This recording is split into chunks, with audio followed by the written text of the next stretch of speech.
اعوذ باللہ من الشیطان الرجیم بسم اللہ الرحمن الرحیم وحاجہ قومہ. اب اس پر محاجہ کیا ان سے ان کی قوم نے، وہ حجت بازی شروع کر دی. یہ تم نے کیا کہہ دیا؟ سارے دیویوں کی نفی کر دی، سارے ستاروں کی نفی کر دی، ہر چیز کی نفی کر دی. اب تم پر مار پڑے گی فلاں دیوی کی اور فلاں ستارے کی نحوست جو ہے اس کا تم نے انکار کیا. تیار ہو جاؤ، اب تمہارے اوپر شامت آئے گی. قَالَ تُحَاجُّونِي فِي اللَّهِ وَقَدْ هَدَانِ.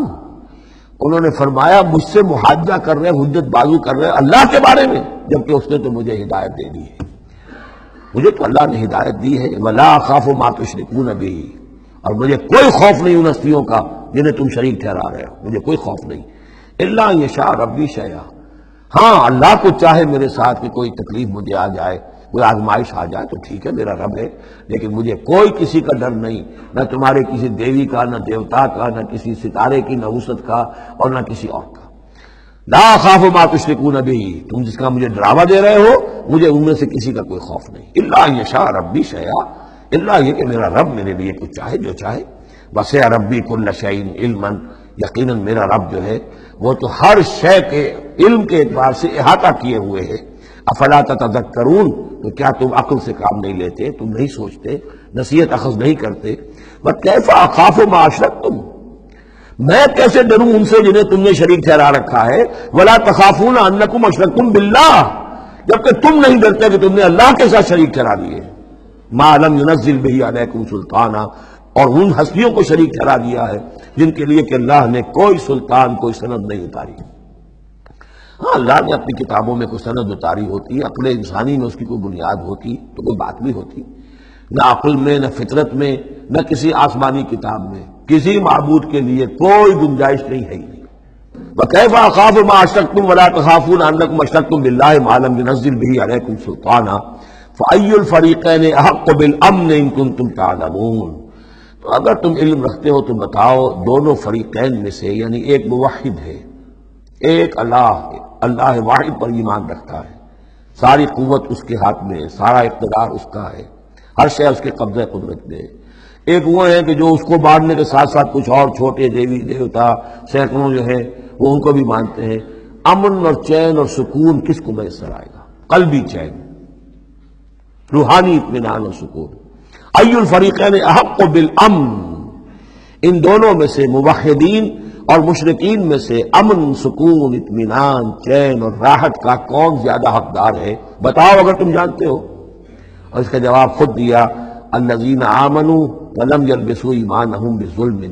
یقیناً وہ لوگ جو ایمان لائے اور اپنے ایمان پر کسی طرح کے شرک کی آلودگی نہ ہونے دیں. یہاں لفظ ظلم آیا ہے، ظلم کسی چھوٹے گناہ کو بھی کہہ سکتے ہیں. اسی لیے اس پر صحابہ گھبرا گئے تھے کہ حضور کون شخص ہوگا کہ جس نے کبھی کوئی ظلم نہ کیا ہو، اور نہیں تو اپنے اوپر ظلم کرتا ہے آدمی، کسی پر ظلم کرتا ہے. تو اس کا تو مطلب ہے کوئی شخص بھی یہ جو مقام ہے جو یہاں بیان کیا جا رہا ہے اس کا جو سزاوار اور اس کا حقدار نہیں ہو سکتا. آپ نے فرمایا نہیں، یہاں ظلم سے مراد شرک ہے. پھر آپ نے سورہ لقمان کی آیت پڑھی، اس میں فرمایا کہ ان الشرک لظلم عظیم. وَإِذْ قَالَ لُقْمَانُ لِابْنِهِ يَا بُنَيَّ لَا تُشْرِكْ بِاللَّهِ إِنَّ الشِّرْكَ لَظُلْمٌ عَظِيمٌ. یہاں پر ظلم سے مراد شرک ہے، یعنی ایمان ایسا ہو کہ جو شرک کی ہر آلودگی سے پاک ہو. میں یہاں پھر تذکرہ کیے دیتا ہوں، شروع میں بھی عرض کیا تھا شرک کسے کہتے ہیں، شرک کی قسمیں کون کون سی ہیں، کون کون سے بھیس بدل کر یہ شرک آتا ہے.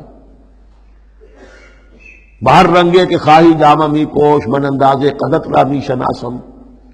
تم چاہے کسی بھی رنگ کا لباس پہن کے آ جاؤ، میں تمہیں تمہارے قد سے پہچان لوں گا. تو قد سے پہچاننا جو ہے شرک کا آسان نہیں ہے، بھیس بدلتا ہے. اس کے لیے ضروری ہے، اور آج کے دور میں شرک کس کس شکل میں موجود ہے اس کا سمجھنا بہت اہم ہے. اس موضوع پر میرے 6 گھنٹے کے کیسز موجود ہیں.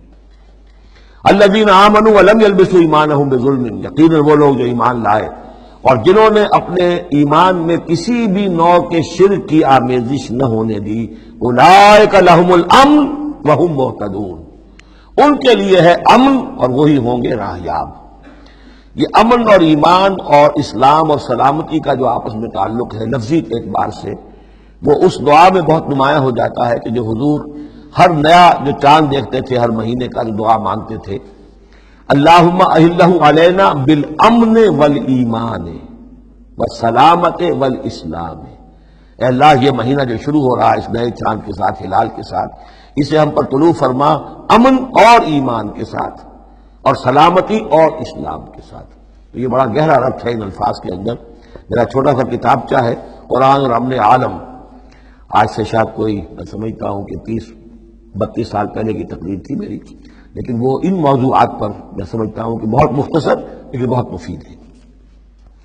فرمایا وَتِلْكَ حُجَّتُنَا آتَيْنَاهَا إِبْرَاهِيمَ عَلَىٰ قَوْمِهِ. اس کا میں حوالہ دے رہا تھا. یہ پوری سرگوش بیان کر کے اب فرمایا یہ ہماری وہ حجت تھی جو ہم نے ابراہیم کو عطا کی اس کے قوم کے خلاف. یہ سارا محاجہ حضرت ابراہیم اپنی قوم سے کر رہے تھے. بظاہر اس کو توریہ کہتے ہیں. ایک ہوتا ہے جھوٹ بولنا، ایک ہوتا ہے توریہ. توریہ یہ ہے کہ آپ کہیں کوئی بات ایسی کہ جو جھوٹ تو نہیں ہے لیکن جس سے سننے والا مغالطے میں مبتلا ہو جائے. مثلا حضرت شیخ الہند رحمۃ اللہ علیہ کا واقعہ ہے. جس زمانے میں ان کے وارنٹ نکلے ہوئے تھے اور وہ حرمین شریفین میں تھے، مکہ مکرمہ میں تھے، وارنٹ نکلا ہوا ہے اور شریف حسین والی مکہ جو ہے اس کے سپاہی ڈھونڈتے پھر رہے ہیں کہ کہاں ہے وہ مولوی ہندوستانی جو ہے جو باغی ہے انگریزوں کا، اس کو پکڑا جائے. اب یہ ایک جگہ پر یہ کہیں کھڑے ہوئے تھے تو ایک شرطے نے آ کر جو وہاں کا سپاہی تھا پوچھا ان کے بارے میں محمود الحسن کو جانتے ہو؟ کہ یہاں جانتا ہوں. وہ کہاں ہے؟ محمود الحسن کہاں ہے؟ تھوڑا سا 2 قدم پیچھے ہٹ کے کہا ابھی یہیں تھے. جھوٹ تو نہیں بولا نا، 2 قدم پیچھے ہٹ کر کہا ابھی یہیں تھے، بالکل سچ بولا. اس نے سمجھا ابھی یہیں تھے، دوڑا ادھر دوڑ گیا اپنے نکل گئے. اس کا نام ہے توریہ. یہ جھوٹ بھی نہیں ہے لیکن یہ کہ سننے والے کو مغالطہ بھی ہو گیا.